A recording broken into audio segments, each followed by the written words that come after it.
Let's head to Melbourne now. Joining me live now is the Shadow Housing Minister, Michael Sukkar. We are going to talk housing, Michael, and it was one of the core concerns of the people of the Shire as well. But first I want to ask you about the Dunkley by-election, also what I was talking to Simon about there. I mean, were you one of those within the Liberal Party that said that you shouldn't be chasing down the Teal seats, it should be outer suburban seats? And have you changed your mind after the Dunkley result? Great to be with you, Laura. No, I actually don't know of anyone who has actually said that. I know it's been reported widely in the media.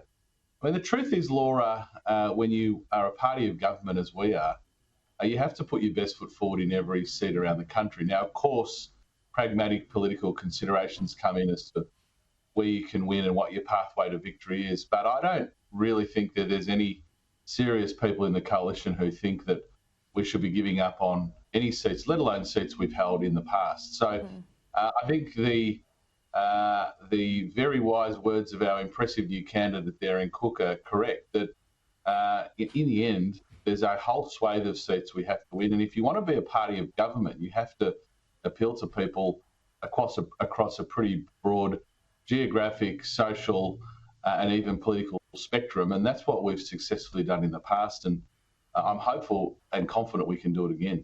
Okay, a broad church, moving back to that broad church, but a 2% swing in Dunkley does not bode well for you winning enough seats at the next election. Would you agree? Well, we had a significant increase in our primary vote in Dunkley, a 2 pp swing. I think the last time I looked, about 3.6%. In the end, I said this yesterday, Laura, and I agree, and I reiterate it. Politics in Australia is an arm wrestle, and the idea that Dunkley was going to be some sort of knockout blow either for the government or for the opposition, I think, is naive. Australians are hurting, there's no doubt about it. I think they're very disappointed in the first 20 months of this Labor government. I think they're concerned at a number of broken promises, including on reducing energy prices by $275, obviously a range of other broken promises. And in housing, we've seen on every metric, whether it's first home buyers, whether it's new home starts, whether it's new home builds, whether it's rents, on every metric, it has gone quite terribly since the election of this Labor government. So we'll have a... Hang on, it's not just since the election of this Labor government, right? The housing crisis didn't start, a year and a half ago. You'd have to agree there. There's always been challenges, but if you look at on every metric I've just mentioned, we are now in a demonstrably worse position than we were when Labor came to government. So first home buyers are at their lowest levels now since the Gillard government.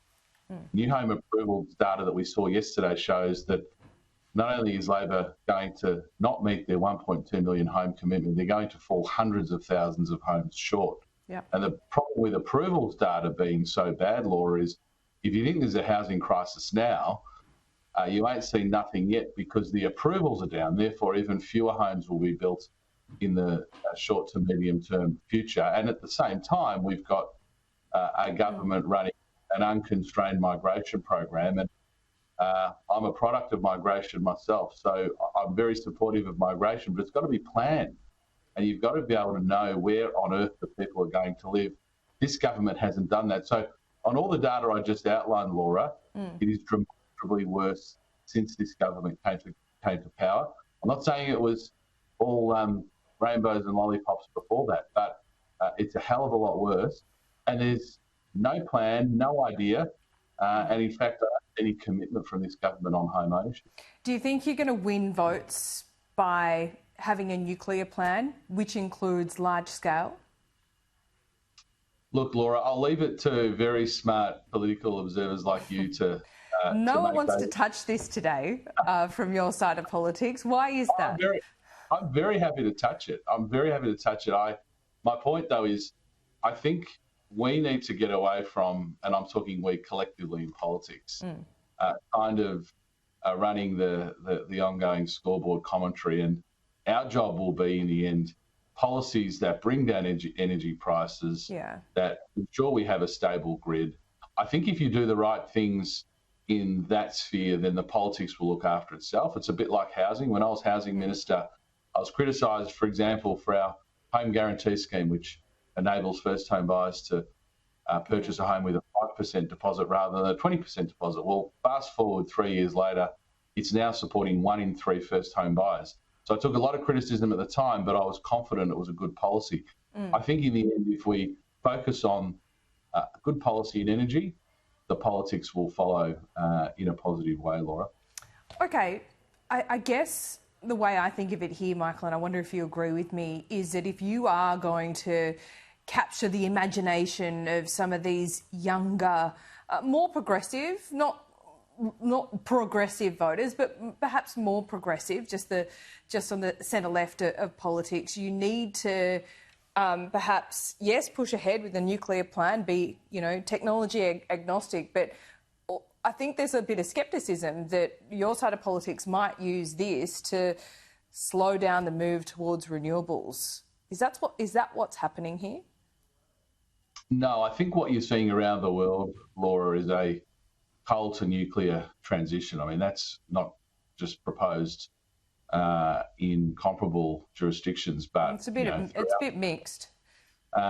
Well, it's pretty widespread, and if you look at the G20, the adoption of nuclear is not unusual, Laura. So I think the truth here is how on earth do we meet our environmental objectives whilst at the same time delivering baseload, secure, stable energy at an affordable price? And Anthony Albanese went to the last election promising, he stared down the barrel of the camera on 97 occasions and said he'd reduce your viewers' power prices by $275 a year. Well, not only has he failed that, their prices are going up. So I think the test for us will be in trying to bring back credibility to this debate is not go down the path of Anthony Albanese saying one thing before an election and doing another thing after, but actually making promises that we're confident we can deliver. We've just seen the breaking news here, the average health insurance premium to rise by 3.3%. NIB have just said that will be about 4%. I know you haven't had a chance to look at this, Michael Sukkar. It's just come through to me here. But is that about what you would expect? This is obviously approved by the Health Minister, Mark Butler. Look, Laura, I haven't seen it, obviously, before joining you.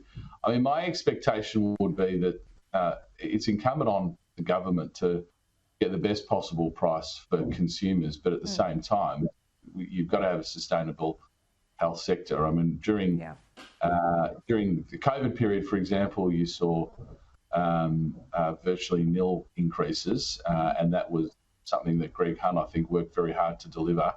I think we'll digest it. I think in the context of the cost of living crisis that we're feeling right now, I don't think many people are going to be celebrating an increase of that size. I think it'll just be another burden on top of what they're feeling in their rent or in their mortgage or at the supermarket or in their energy bills. Indeed. But I don't want to just go half-cocked now without seeing what sits behind that number. Okay, we'll leave it there. Thanks so much, Michael Sukkar. We'll speak soon. Good on you, Laura. Thanks so much.